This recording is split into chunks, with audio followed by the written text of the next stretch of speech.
In today's video, I'm going to teach you how to add music audio to Canva. First, let's ensure you're set up correctly. To get started, you'll need to be on Canva Pro, as the audio feature is exclusive to this subscription level. Once you've confirmed your access, open Canva and navigate to the design where you want to add music. On the left side of your Canva dashboard, look for the option labeled Audio. It might be nestled among options like Photos or Elements, so keep an eye out for it. Now click on Audio. Once you're on the audio panel, you'll be greeted with a diverse library of tracks. Canva offers a wide range of music to suit different moods and project types. Have a look around and take your time to find the perfect sound. You can preview any track by hovering over it and clicking the play button. This is a great way to see how it would complement your project before committing. When you find a track that resonates with you, go ahead and select it by clicking on the audio file.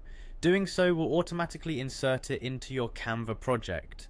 At this point, you'll notice a small audio track bar, usually at the bottom of your layout. This bar represents the music track you've just added. You can drag the track bar along the timeline to adjust when the music starts, allowing you to align it perfectly with the visuals. If you need more precise control over the audio, Canva provides a few simple tools. For instance, you can split the audio if you need it to play only a particular section, or add transitions for a smooth start or finish. You can also adjust the volume by clicking on the music track and using the volume slider that appears. Experiment with these features to get the right balance between your background music and any other audio elements in your design, like voiceovers or sound effects. After you've positioned and adjusted the audio to your liking, take a moment to preview your entire design. This can give you a better idea of how everything flows together.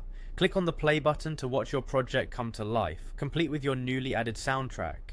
If everything feels just right, then you're ready to save and export your project. Simply click on the download button, choose your preferred format, and then hit download. And there you have it. You've successfully added music to your Canva project, enhancing its emotional impact and engagement level. Whether it's for a presentation, a social media post, or a personal project, adding music can elevate your design to new heights. I hope this tutorial has been helpful, and I encourage you to explore the creative possibilities that audio can bring to your Canva creations. Thanks for watching, and happy designing.